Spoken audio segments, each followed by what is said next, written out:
Então vamos lá, sejam bem-vindos à segunda live da Semana do Tributarista Diamante. Só me falem se tá tudo certo com som e imagem, se vocês estão me vendo bem, se estão me vendo bem, tá? Logo mais eu vou colocar o Dr. Gilberto e hoje a gente vai falar de planejamento tributário, mas não da parte técnica do planejamento tributário. A gente já fez uma live ano passado falando só sobre a questão da técnica do planejamento tributário. Hoje a minha ideia é mais chamar o Dr. Gilberto aqui para ele compartilhar um pouco da experiência dele e como o planejamento tributário ao longo da vida, né, ao longo da nossa história dentro do BPT, nos rendeu bons clientes, bons resultados para os clientes e bons honorários para nós, tá? Tanto em relação a todo o trabalho que a gente faz aqui dentro do BPT. Ok? Todo mundo beleza, todo mundo me vendo e me ouvindo. Então sejam bem-vindos, eu vou chamar aqui, colocar o Dr. Gilberto na nossa live. Então, primeiramente, em primeiro lugar, obrigada pela nossa segunda live aqui, né, no Tributarista do Futuro. E na primeira live a gente falou bastante sobre os dados e a inteligência de mercado e como são importantes na vida do tributarista. E hoje vamos mudar de assunto, falar sobre planejamento tributário. Mas, como eu fui adiantando aqui para o pessoal, a ideia não é a gente falar muito da parte técnica do planejamento tributário, mas sim como profissionais, como tributaristas e tributaristas diamante, que é o tema da nossa semana aqui, como nós podemos, por meio da oferta do serviço de planejamento tributário, sermos profissionais diferenciados, levarmos resultados para os nossos clientes e sermos bem remunerados por isso. E então, pode começar se apresentando, falando só rapidamente, acho que quase todo mundo que me acompanha conhece quem é Gilberto, mas só para dar uma introduzida para o pessoal. E aí vamos falar um pouquinho, contar um pouquinho da trajetória do planejamento tributário dentro da nossa história na BPT. Olá, pessoal. Então, sou Gilberto Luiz do Amaral, com muita honra, pai da Letícia Maria Fernandes do Amaral, a tributarista do futuro. Iniciei minha carreira já há muitos anos, então comecei a trabalhar muito cedo no escritório de contabilidade, aos 11 anos, e depois fiz técnico em contabilidade, segundo grau, daí graduei-me em ciências contábeis, em direito, posteriormente daí fiz pós-graduação em direito tributário e processual tributário. Comecei a lecionar aos 24 anos, contabilidade, depois passei para legislação tributária, auditoria tributária e planejamento tributário. E ao longo da carreira do magistério, governança tributária, e agora mais recentemente, eu estou muito focado nas estratégias do direito da inteligência de negócios e também na contabilidade da inteligência de negócios. Então, ou, simplificando, tributação e inteligência de negócios. Então, assim, bem sucintamente, uma carreira aí que já se vai mais de 40 anos. Ontem eu divulguei para o pessoal o primeiro episódio aqui dessa nossa semana e eu contei de forma bem sintética também essa trajetória, né? Toda essa evolução que foi acontecendo dentro, principalmente porque carinhosamente a gente chama o Gilberto de Diamante Mor, né? Que é o nosso máximo aí no que a gente fala de tributarista diamante. E eu contei justamente isso, né? Como foi esse percurso histórico dentro da sua trajetória, especificamente da construção do BPT, e como que lá a partir de 2011 a gente realmente descobriu aí um excelente novo aliado, né? Que é a tecnologia e com ela a inteligência de negócios. Então, quem acompanhou o episódio 1 já conseguiu visualizar bem isso. Até teve algum comentário aqui, o pessoal falando que viu. Então, bem bacana. Vamos voltar um pouquinho a essa nossa essência e como hoje a gente faz planejamento tributário usando essa nossa aliada aí, que é a tecnologia, os dados e a inteligência de negócios. Mas ao longo da vida, da existência do Gilberto como tributarista e do IBPT, planejamento tributário esteve sempre muito presente. Então, conta um pouquinho dessa trajetória e como ele foi sempre muito importante. Bom, o planejamento tributário, ele se desenvolve na minha carreira de uma maneira bastante íntima. Por quê? Com a dupla formação de ciências contábeis e direito, e querendo ter um diferencial competitivo, um diferencial competitivo em termos profissionais, eu tinha que me especializar em algum segmento.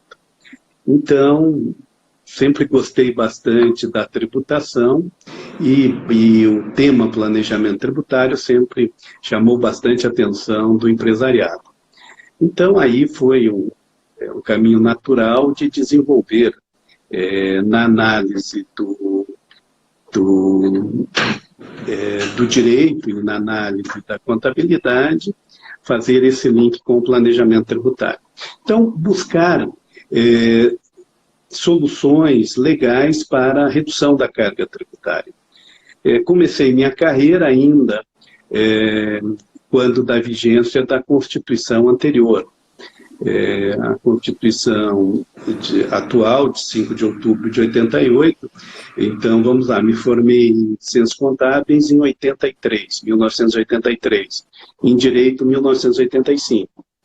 Então, já trabalhava com planejamento tributário, ainda na vigência da Constituição de 67, com a emenda constitucional de 69.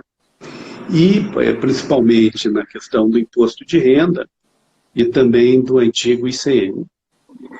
Vindo a Constituição de 88, houve uma complexidade muito grande, e a gente começou a fazer planejamento tributário através da adoção de ações judiciais. Porque a inovação da Constituição de 88, ela trouxe, por exemplo, o adicional estadual do imposto de renda, o AIR, que foi muito questionado e posteriormente foi declarado inconstitucional pelo próprio Supremo Tribunal Federal, esse adicional do imposto de renda.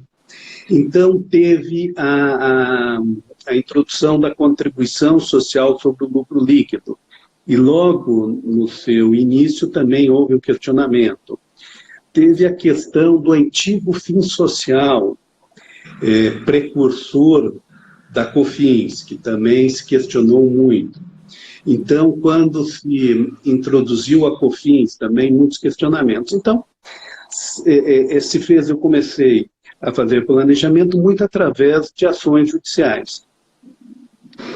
E isso foi dando também um conhecimento do entendimento dos tribunais, tanto administrativos quanto dos tribunais superiores.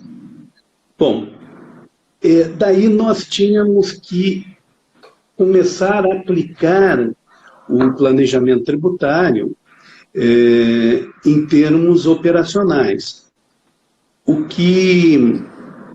Ou seja, a operacionalização do planejamento tributário. Então, vejam lá, Constituição, 1988, 1989, já vários questionamentos. A década de 90, ela foi muito profícua em questionamentos que ainda vieram da Constituição anterior. Nós tivemos os questionamentos do empréstimo compulsório, por exemplo, sobre combustível, ainda do governo Sarney. Então, essa parte eu peguei toda, do fim social para frente eu peguei tudo. Então, começou-se. E daí nós começamos, então vamos lá, veio o governo Collor. Então, a partir de 1990, o governo Collor, que também fez mudanças do imposto de renda, e que geraram questionamentos, mas que também geraram possibilidades de operacionalizações, principalmente para o imposto de renda pessoa jurídica, e daí já tinha também a contribuição social sobre o lucro líquido. Então, nós tínhamos o FIN social e, posteriormente, a COFINS e o PIS já existente, mas era basicamente regime cumulativo, não gerava tanto questionamento, e ISS também não gerava tanto questionamento. A grande discussão se dava, o planejamento tributário, ele se dava com o imposto de renda, contribuição social e o ICMS. Logo na entrada do ICMS, porque nós tínhamos, antes da Constituição de 88, o ICMS, Imposto sobre Circulação de Mercadorias. O ICMS agrupou-se transportes e comunicações ao ICMS, a circulação de mercadoria. Então, gerou muito questionamento nessa introdução do ICMS, também muito planejamento tributário aí, que se dá até hoje, fazendo separação no transporte, você criando empresas de transportes, empresas que têm nas indústrias ou nas distribuidoras, você cria uma empresa de transportes para fazer a separação das atividades. Teve questionamento na parte das clínicas, hospitais, também fazendo uma reorganização societária, mudando os ramos societários, de prestadora de serviços para pegar uma menor tributação no lucro presumido. Então, a operacionalização do planejamento tributário ela começou a ganhar muita força a partir da segunda metade da década de 90. Mas quando veio o ano 2000, a década de 2000, daí sim que ganhou corpo, porque daí nós tivemos o regime não cumulativo do PIS e COFINS, daí nós tivemos isso. Nós tivemos, no governo Fernando Henrique, as privatizações, uma mudança em 1995 do imposto de renda, muito significativo.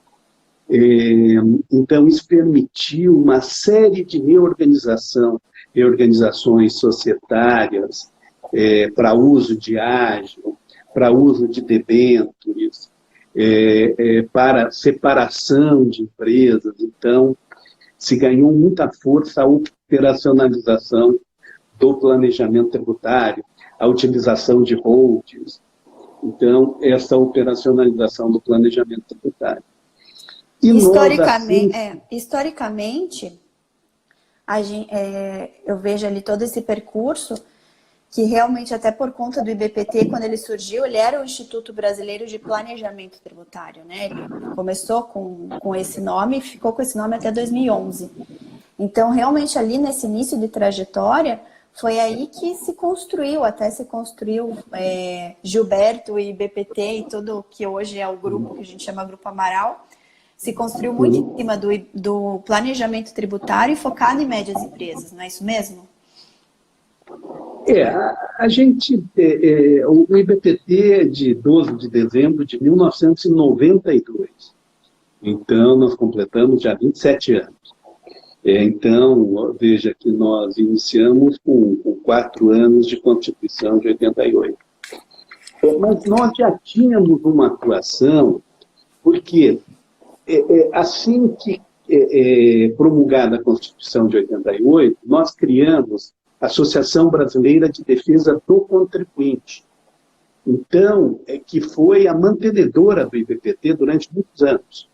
Então, essa atuação com defesa do contribuinte e, posteriormente, o planejamento tributário, ela foi nos dando um conhecimento, e eu também, ainda lá como advogado, ainda iniciando, eu acompanhei as discussões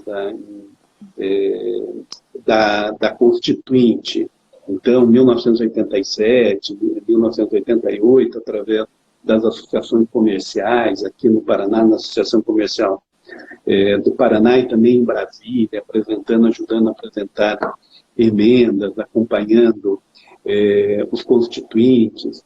Então, isso foi nos dando uma bagagem também, nos ajudando a pensar modelos.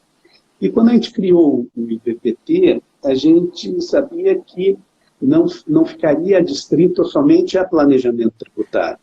Primeiro, quando a gente criou o IBPT, já era uma inovação, nós já estávamos pensando muito além.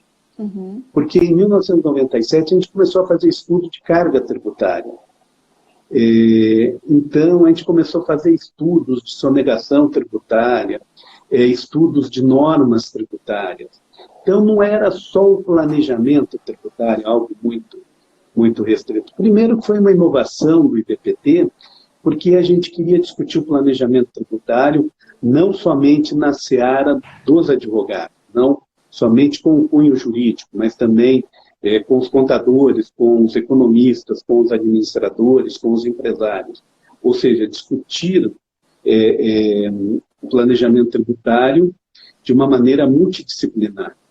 Então, aí já foi uma inovação. Veja que nós fizemos o primeiro Congresso Brasileiro de Planejamento Tributário em 1999. Tá? Foi o primeiro evento que se utilizou PowerPoint no Brasil, foi o nosso, em 1999. Eu estava presente. Estava presente. E tinha um cunho jurídico que se apresentou, que se fez, nós trouxemos um tributarista, inclusive, da Inglaterra, apresentação em PowerPoint, quer dizer, algo que era muito inovador. Então, ao longo do tempo, a gente sempre esteve à frente. A gente sempre foi inovando. Em 2004, quando a gente trouxe o tema governança tributária, em 2011, com o direito da inteligência de negócios, né, a introdução, ou a tributação e inteligência de negócios, sempre a gente está inovando, procurando ir à frente. Mas o planejamento tributário é um pilar muito importante, porque o tributo é um custo, e ele é o principal custo de qualquer negócio. Uhum. Tá? Em muitos negócios, o tributo é mais relevante do que a folha de pagamento, do que o próprio custo de terceiros, o próprio custo de matéria-prima, o custo de industrialização. Então, sendo assim, esse custo tem que ser bem administrado. E é através do planejamento tributário que se administra e que se busca uma menor tributação, um custo menor. Então, o planejamento tributário sempre foi muito importante, como continua sendo importante. E com essa técnica que a gente desenvolveu de olhar todo o negócio a partir da tributação, então, o planejamento tributário ele se torna ainda mais relevante. Porque hoje, como que a gente faz? Qual que é o início da operacionalização de um planejamento tributário que a gente faz? A gente vai olhar mercado. A gente vai olhar nota fiscal, a gente vai olhar todos os indicadores econômicos, arrecadação tributária, para saber como que o mercado se posiciona. Então, vamos analisar imposto de renda, vamos dizer, das transportadoras. Né? Nós queremos fazer, hipoteticamente, um planejamento tributário das transportadoras. Primeiro, vamos ver como que as transportadoras, como que aquele KNAI, ou aqueles KNAIs ligados à transportadora, quanto que recolhe, qual que é o impacto do imposto de renda em relação à receita, quantos funcionários têm essas transportadoras, qual é a folha de pagamento, quais são os custos, analisar esse setor como um todo, para daí a gente desenvolver um mecanismo de planejamento tributário muito mais efetivo e muito mais assertivo. Então, o planejamento tributário ele começa olhando o mercado. Então, não é olhando as leis ou olhando a operação contábil ou operação fiscal. Olha-se o mercado, analisam-se as operações, lógico, contábil, obrigações acessórias, operações fiscais, analisa-se a legislação para criar mecanismos de economia legal. É um caminho inverso. É um caminho inverso do que normalmente as pessoas entendem sobre o planejamento tributário. Normalmente as pessoas querem buscar fórmulas prontas. Eu quero uma fórmula pronta para eu poder operacionalizar na empresa. E a gente sabe que isso nem sempre funciona, muitas vezes não funciona. Quero só, se puder falar, clientes que começaram a entrar, né, e que permanecem até hoje como nossos clientes aí por conta dessa questão do planejamento tributário. Eu sei que existem alguns, se quiser comentar, não precisa citar nome de cliente, claro, mas assim, alguns cases para o pessoal entender essa relação do planejamento tributário com o resultado para as empresas e como que isso sempre trouxe bons resultados para a gente também. Olha, eu vou lembrar vou falando assim alguns cases muito interessantes. Vamos falar das privatizações ou vamos falar da atração de investimento pelos estados. Então, vamos falar aqui no Paraná. O Paraná atraiu a Volkswagen e a Audi, tá? Como atraiu a Renault. Muito bem. E a Prefeitura de São José dos Pinhais, ela fez uma desapropriação, tá? Ela declarou aqueles imóveis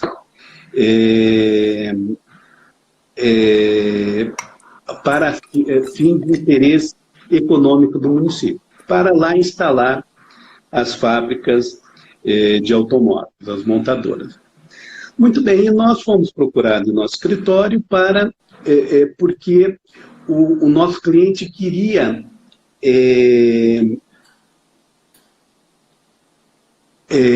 aceitar aquele valor de avaliação proposto pelo município, né, amigavelmente, né? E então não haveria uma desapropriação, não se concluiria a desapropriação, mas sim se faria um acordo para receber aquele montante que entendia o nosso cliente que era favorável, só que haveria incidente de imposto de renda. Nós analisamos a situação e falamos, não, mas se já houve um decreto de desapropriação, não precisa haver uma contestação em termos de valor. Então, ali já, aquele valor que será percebido, ele já se considera como uma indenização. Não precisa ter. E até então, havia um entendimento do fisco de que só poderia se considerar como indenização para não incidente do imposto de renda se o contribuinte ele contestasse o valor, né? E nós, então, juntamos fizemos análise de um julgado do Supremo Tribunal Federal, dizendo que não, que o Estado, né, o poder público, ele o interesse público, né, ele sobressai ao interesse privado, então, a partir daquele momento, todo pagamento que se fizer é uma indenização, tá? Quer concorde o contribuinte ou não.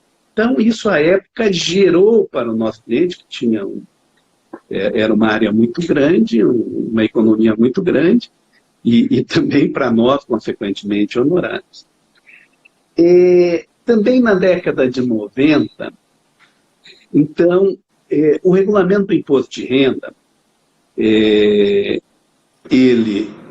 então, nós tínhamos um regulamento do imposto de renda, me perdoe se eu esquecer exatamente as datas, mas nós tínhamos um de 1980, depois ele foi alterado em 1995 e agora foi alterado em 2018. Acho que tá? O 3.000 é de 99, né? O decreto 3.000 é de 99, se não me engano.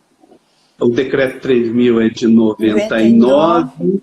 E agora teve decreto de 2018. Mas nós tivemos uma legislação em 95, que é a legislação do imposto de renda, então. Exatamente.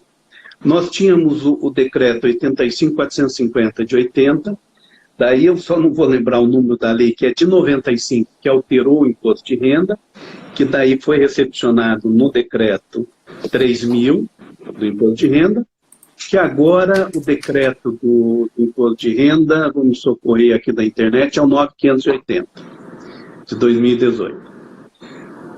Muito bem. O que nós tínhamos aí?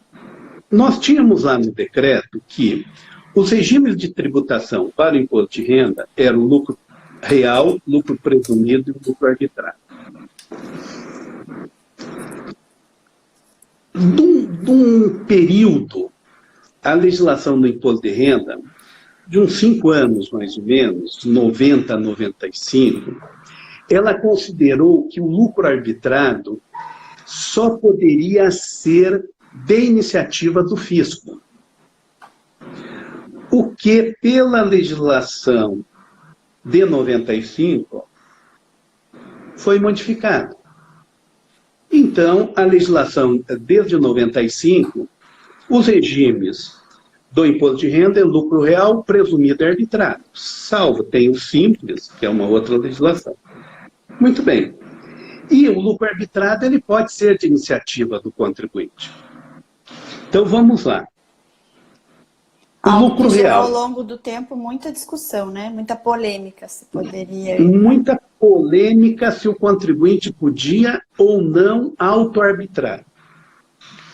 E nós, não sei se o João Eloy está acompanhando aí, mas o João Eloy vai... Nós, em 96, mais ou menos, assim que tinha entrado essa nova legislação, as empresas de factoring de São Paulo nos procuraram que elas pagariam muito imposto no lucro real, se nós tínhamos uma alternativa, já que a legislação vedava e veda que as empresas de factoring optem pelo lucro presumido. E nós falamos, pode ser pelo lucro arbitrado. Muito bem. E defendemos, fizemos parecer, e enquadramos as empresas de factoring no lucro arbitrado, que era mais favorável do que o lucro real, já que elas não podem optar pelo lucro presumido. Até hoje, então veja, isso em 1996, até hoje, uma empresa de factoring que faz pelo lucro real não é vantajoso, porque o spread, o que ela ganha, né, o custo que ela tem é muito pequeno. Então, ela tem uma margem de lucro muito alta. E se ela tributa pelo lucro arbitrado, lhe dá uma tributação menor do que o lucro real. Além do que, se ela opta pelo lucro arbitrado, ela vai para o regime não cumulativo, do PIS e COFINS. Então, isso nós introduzimos, então, o lucro arbitrado, o nosso escritório até que é especialista em lucro arbitrado, e volta e meia, e eu lembro, a Letícia estava presente quando eu fui dar uma aula na Getúlio Vargas, somente para auditores fiscais da Receita Federal. Eu fui tutora. Foi tutora. E que eu falei do lucro arbitrado, dei o exemplo. É uma alternativa do contribuinte fazer o lucro arbitrado. Nossa, não é e tal. Eu falei, mas aonde que não é? Pega o regulamento do imposto de renda, pega a lei tal, que na época eu lembrava o número das leis de cor. Eu acho que é a lei 9.249 de 95. Acho que é isso mesmo, deixa eu ver. E tal, e veja lá. Os regimes de tributação são lucro real, presumido e arbitrado. E existe um capítulo, inclusive no regulamento do imposto de renda, exclusivo do lucro arbitrado. Atualmente, tem o título 10 no atual regulamento do imposto de renda que fala do lucro arbitrado. E quem quiser até, é uma das coisas que às vezes eu dou aula ou faço os pareceres ou tal, daí discuto com advogados, com auditores fiscais, porque a gente pega a fiscalização, e o fiscal, não, fala, mas espera lá, está no perguntas e respostas do imposto de renda. Existe um pergunta e resposta do imposto de renda, que é editado pela Receita Federal, que diz que o contribuinte pode se auto-arbitrar, né? Desde que estejam presentes determinados requisitos. Então, ao longo desse tempo, eu posso dizer, o lucro arbitrado no nosso escritório é muito importante, porque a gente é o principal especialista no Brasil no lucro arbitrado, porque sempre que a empresa, estando no lucro presumido, ela ultrapassa o limite dos 78 bilhões e não seja vantajoso ir para o lucro real, ela pode arbitrar. Mas, lógico que ela pode arbitrar de acordo com determinados requisitos. Mas ela pode. Só que, veja, se ela vai para o lucro real, ela vai para o regime não cumulativo de PIS e COFINS. Além do que, ela vai com uma base de cálculo bem maior de imposto de renda e contribuição social. Então, há uma diferença muito grande entre o lucro real e o lucro arbitrado. E ainda se tem... Por que se tem? Veja, e aqui nós devemos ter presentes aí contadores, e eu estava em Balneário Camboriú. Sim, inclusive tem uma que está comentando aqui, a contadora Vercosa. Apesar dos comentários. E eu estava com o Josimar, que é meu vizinho lá de Balneário Camboriú, até a Letícia chegou lá, é um negócio... muito meu amigo, é um vizinho lá, um grande contador de Balneário Camboriú, mas também tem quase minha idade, tem um negócio. E eu estava falando para ele do lucro arbitrado e tal, e etc. Ele falou, mas como? Mas dá para fazer lucro arbitrado? Eu falei, mas lógico que dá, está lá no... Rapaz, nunca parei para pensar nisso. Eu falei, nunca. Então, eu falei, mas lógico, você não faz isso? Não faço. Eu falei, mas então... E eu lembro ainda que... eu dei um parecer sobre isso e uma das Big Four contestaram, um dos advogados de uma Big Four contestou o meu parecer, falei, mas aonde que você... Não, mas só o fisco que pode arbitrar o lucro. Aonde? Né? Nós, ao longo desse tempo, eu já peguei mais de 30 fiscalização do imposto de renda do lucro arbitrado. Nunca houve uma glosa, nada disso está na lei. Então, veja que é um planejamento tributário que é muito importante. Isso rende. E até pegando o gancho, só porque é a parte que o pessoal também se interessa, o bom de fazer lucro arbitrado é que a gente já consegue gerar resultado para o cliente no mês seguinte, ao que a gente arbitra o lucro, ele já tem uma redução. E também para a gente, como profissional, é bom também porque a gente já consegue gerar esse resultado, gerar um êxito e receber por esse êxito. Então, também é bem interessante nesse sentido. Uhum. Então, caso simples de você, ao invés de ter os bens na pessoa física, ter uma pessoa jurídica, né, para que ela loque esses bens para gerar crédito de PIS e COFINS, existe, sempre lembrando, esses bens não podem ter pertencido à empresa locatária. Ou seja, então você não pode tirar os bens da pessoa jurídica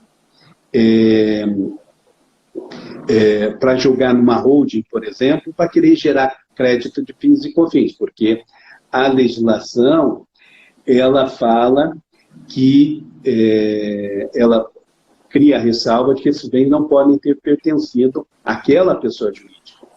Mas então os novos bens você já compra numa holding e aluga. Então isso é um planejamento muito simples, mas que a gente vê grande parte das empresas ainda pagando o aluguel para a pessoa física, né? É algo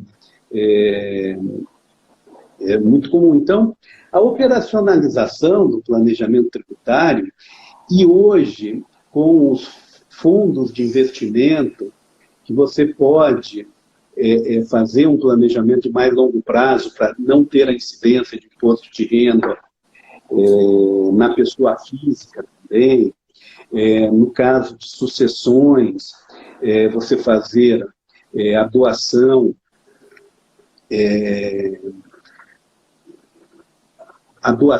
ou admissão dos herdeiros, depois você vai fazendo a distribuição desproporcional de lucro, para aumentando, fazendo a capitalização de lucro dos herdeiros, para que não gere uma doação futura de cotas. Enfim, tem muita coisa para se fazer em operacionalização de planejamento tributário, em que isso melhora o relacionamento com o cliente, porque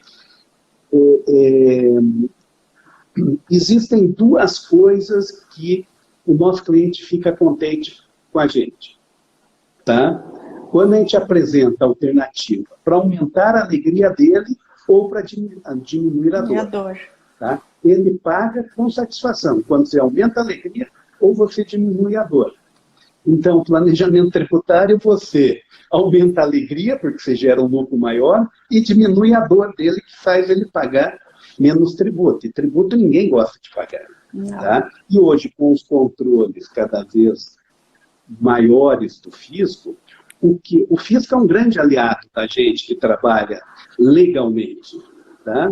Eu falo o seguinte, eu quero que o fisco seja cada vez melhor. Que cada vez mais reduz a sonegação. Isso, que reduz. Realmente, hoje só ainda existe muita picaretagem e tal, porque o fisco federal e os fiscos estaduais não tem gente para fazer acompanhamento. Porque hoje os sistemas já permitem, né? Todo esse cruzamento, né? Cruzamento. Então, planejamento tributário. Se é planejamento tributário, tem que ser legal. Se é planejamento tributário abusivo, não é planejamento tributário. Então, lógico que tem discussões, e aí, para nós, e aí os nossos tributaristas diamantes precisam entender do negócio, porque uma das coisas que eu sempre bato bastante nas minhas exposições é o seguinte: nunca queira se digladiar com o fiscal no terreno dele. Traga ele para se digladiar num terreno que ele não conhece. E fiscal não entende nada de negócios. Tá? Então, se você for com uma discussão com ele de instrução normativa, de ato declaratório normativo, isso ele vai arrumar alguma coisa para... apesar de que, normalmente, fiscal também gosta de inventar, né? Quantos cases, né? Quantos cases? Quantos cases de abuso de autoridade. Outro dia até dei uma entrevista para o Valor Econômico de um caso nosso que ainda está correndo, em que o fiscal não reconheceu o grupo econômico. Né? Diz que havia uma importação fraudulenta dentro de um grupo econômico, em que eram os mesmos sócios. Sim. Mas tudo bem, são questões. Mas isso até para evidenciar que o fiscal não entende de negócio. Tá? Então, por isso que o planejamento tributário, ele precisa começar entendendo o negócio. Então, se você vai fazer um planejamento de uma indústria, você precisa entender aquela indústria. Tá?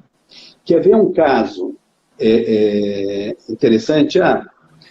As indústrias, elas precisam fazer a reciclagem, por exemplo, ou elas precisam, os resíduos, fazer a reciclagem dos resíduos da água que ela utilizou no processo fabril, por exemplo. Muito bem. Se você faz a reciclagem daquela água e se aquela água voltar para o processo fabril, todo aquele gasto gera crédito de PIS e COFINS. Né? Se houver o descarte total, não gera crédito. Então, o que você faz? Você entende do negócio, você fala, olha, reutilize parte, pelo menos, disso. Então, tem aquelas lagoas de decantamento, né?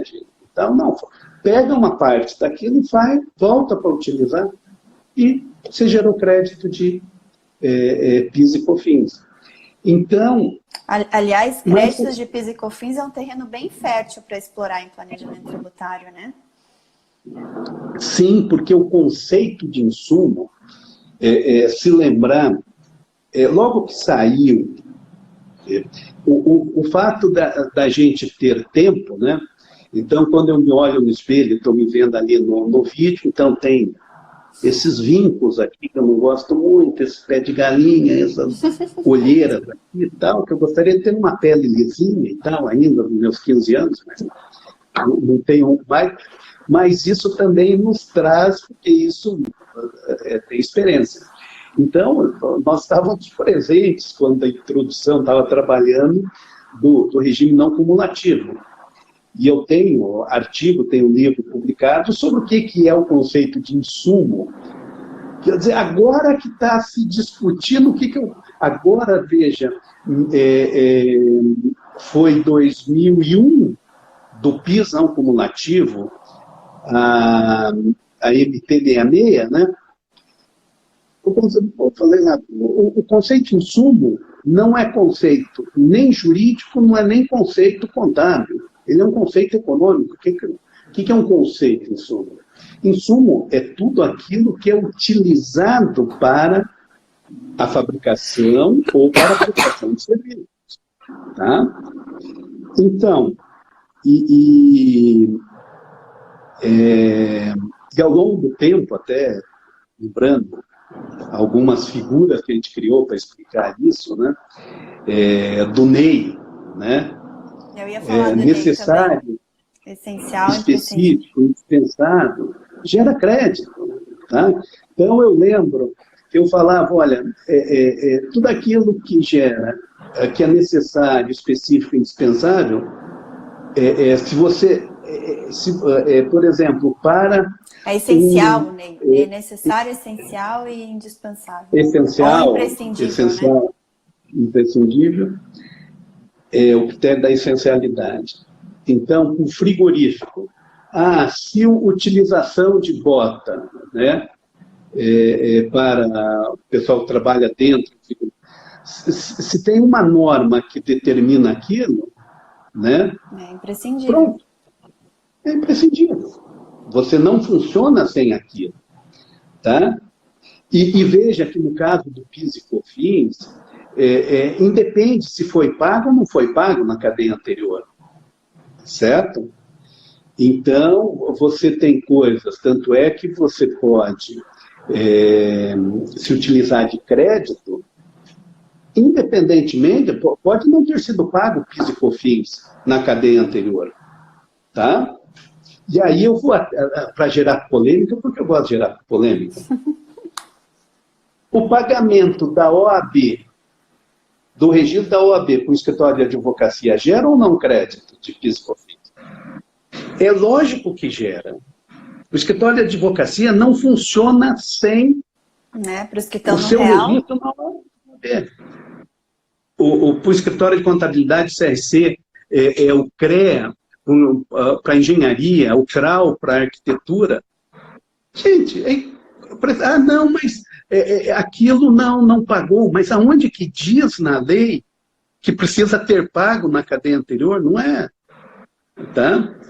Então, isso depois de quase 20 anos que o judiciário está se atentando, e olha quanto que decaiu o crédito dos contribuintes, né? Então, o planejamento tributário... Agora, quando você entende a operação, quando você fala assim, eu vou fazer um planejamento de PIS e COFINS, primeira coisa, eu preciso entender. Se eu estou fazendo numa indústria, eu preciso entender o que faz essa indústria. Eu preciso saber a utilização da embalagem, da energia elétrica, da água, dos uniformes, dos EPIs. Eu preciso entender isso. Né? Então, quando eu entendo isso, eu entendo o negócio, a operação, eu passo a ter mais domínio sobre a minha análise jurídica, a minha análise fiscal, a minha análise contábil daquilo. Tá? Então, é imprescindível no planejamento tributário fazer isso. E para o nosso cliente, o que o nosso cliente, e isso, acho que nós temos bastante contadores, e até eu vou dar uma palestra aqui no CRC do Paraná, já tenho um convite de vários outros CRCs, preciso achar tempo esse ano para dar essa palestra de contabilidade da inteligência de negócios, que é uma coisa que eu comecei a falar no início do ano passado, para os contadores especificamente. O cliente fala para os advogados direito da inteligência de negócio. Pô, os contadores não podem ficar só mandando guia para os seus clientes. Tá? Os contadores têm um Big Data nos seus... Eles têm Big Data, né?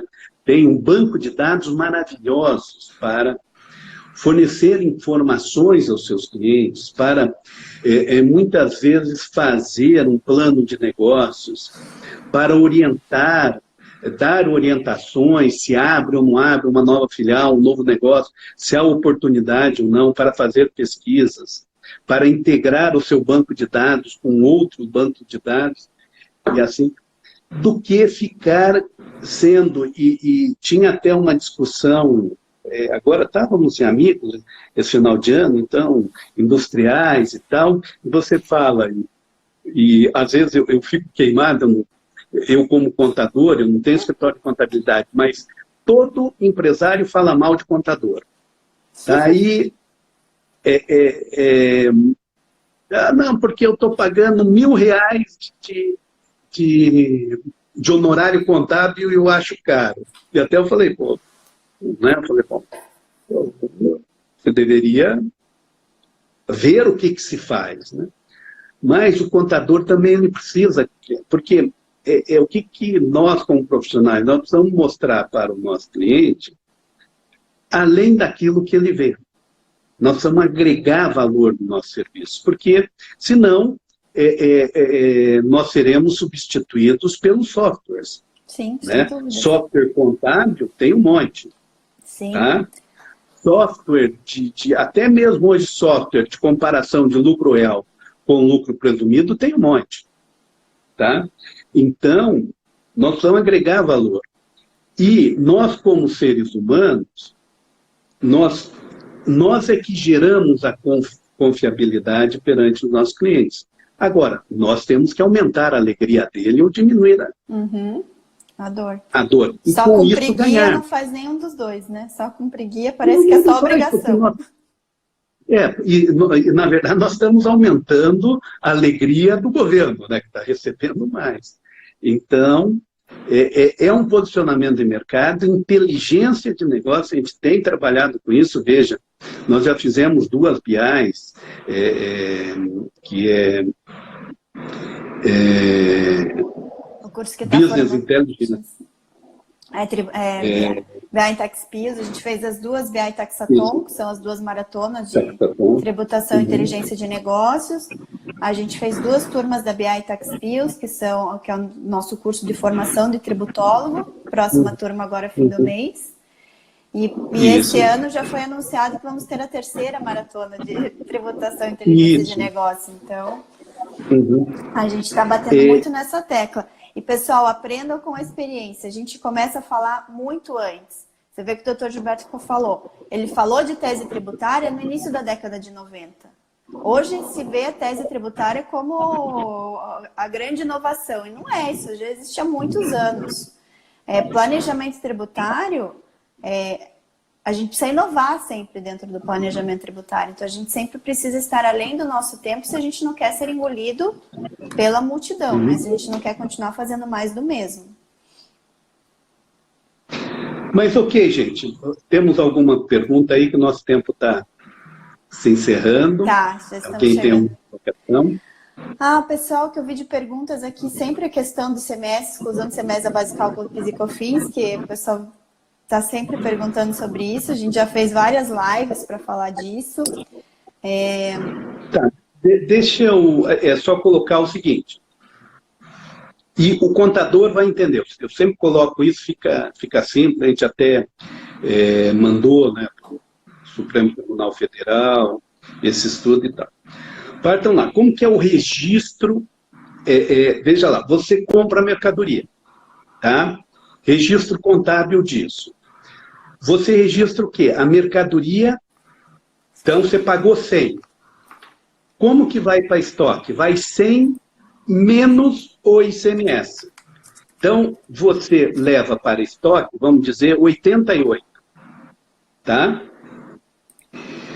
Muito bem. Então, lógico que a exclusão do ICMS, o que você vai excluir é o ICMS sobre vendas. Porque o crédito de ICMS você já expurgou na entrada no estoque. Porque senão é enriquecimento sem causa do fisco. Tá? Então, essa questão que tem que ser a diferença, que isso é uma idiotice tão grande por parte do fisco, de até alguns colegas que falam, não, porque o correto, veja bem, você compra a mercadoria, o custo que você utiliza dessa mercadoria não é o 100, você exclui o ICMS, tá? Muito bem, você leva para o teu estoque sem o ICMS. Então, o que você vai... E você exclui na entrada do teu estoque também o PIS e COFINS. O que fica no teu estoque é o valor líquido de tributos. Então, o que você tem que excluir na saída é o ICMS sobre vendas. Tá? E não a diferença entre... E também uma outra coisa, imagine uma empresa que exporta, que ela entra, então ela nunca vai excluir nada, né? Uma empresa que tem saída com uma alíquota menor do que entrar. Então, é uma idiotice tão grande, é um tempo tão grande, e o Supremo Tribunal Federal, que deveria ter julgado em dezembro, jogou para abril, né? Já em dezembro, solucionar e fica criando esse negócio. Mas eu digo o seguinte, se não for essa, lógico que é o ICMS sobre vendas. Tá? Qualquer outra decisão é um enriquecimento sem causa do fisco. Exatamente. E, pessoal, tem várias perguntas chegando, não sei se a gente vai ter tempo, que a gente tem mais ou menos aí 5 minutos de live. Tem o NGN Júnior que está perguntando o livro. Eu estava até pesquisando aqui o livro da MP66. Eu acho que ele não está mais à venda, mas ele foi editado pela editora Juruá na época. Eu acho que ele não chama a operacionalização do planejamento tributário a partir da norma antilesiva. Deixa eu ver se eu acho. Operacionalização do planejamento tributário. Tá. Outra pergunta aqui. A questão de tirar o PIS e COFINS da base de cálculo do ISS é a mesma lógica do ICMS. Já tem vários tribunais dando ganho de causa. O que seria insumo? O que seria insumo? Eu acho que ela está falando para fins de crédito de PIS e COFINS no transporte. A Andriele Salles está perguntando. De novo, coloque assim bem grande na tua frente, Ney. Necessário, essencial, indispensável. Tá? Ou seja, tudo aquilo que é necessário, o essencial, o indispensável para a realização daquele serviço ou para a industrialização daquele produto, gera crédito de... Então, no caso do transporte, pneu, manutenção do veículo, combustível, serviços de terceiros, enfim, tudo aquilo que é imprescindível para a realização. Inclusive, isso gera polêmica, mas eu entendo que todos os pagamentos que a transportadora faz, que são imprescindíveis, para que ela exerça a sua atividade, também gera crédito de PIS e COFINS. Mas, deixa eu ver mais uma pergunta aqui. Tem possibilidade de planejamento tributário para empresas de pequeno porte? Olha, depende. Está no Simples, o Simples já é um planejamento tributário. Agora, se ela está no lucro presumido, daí sim. Tá? E tem muita empresa que está no Simples, mas que fazendo o cálculo não compensaria estar no Simples. E para empresas do Simples tem as teses de recuperação de crédito, né? A mais comum é o pagamento a mais do PIS e COFINS para quem está no regime monofásico. Essa é a tese mais consolidada, que envolve também o planejamento tributário para empresas do Simples. Uhum. Existe daí também qual anexo colocar, dependendo o tipo da atividade. Sim. E tem um cliente de serviços, jurisprudência, dá uma olhada na jurisprudência do TRF1, Vercosa, porque lá é onde a gente tem acompanhado, então tem sido as melhores jurisprudências, tem excluído o ICS da base de cálculo PIS e COFINS. TRF4, até onde eu sei, não está dando ganho de causa, TRF3 também não. Eu sei que o TRF1 tem uma jurisprudência mais consolidada, favorável ao contribuinte. O livro, o pessoal está perguntando para repetir o nome do livro. Operacionalização do planejamento tributário à luz da norma antilesiva, é isso? Eu já não lembro, mas depois... mas eu acho que ele não está mais à venda, porque eu procurei esse e procurei... Não está, porque ele é de 2002, 2001. 2002. Mas tem o que vocês podem olhar, gente, que a gente tem bastante artigo, bastante coisa escrita nas nossas revistas. E elas estão públicas na internet, Revista de Governança Tributária e Revista de Governança Jurídica. Pesquisem aí na internet. Tem artigos também do Dr. Gilberto, se vocês quiserem pesquisar aí, Planejamento Tributário Empresarial, tem bastante artigo escrito em vários portais, meu com ele também, só dele, enfim, onde a gente consolida as nossas publicações mais recentes nas revistas. Então, dá para vocês buscarem na internet as revistas de planejamento tributário e as revistas de governança tributária e de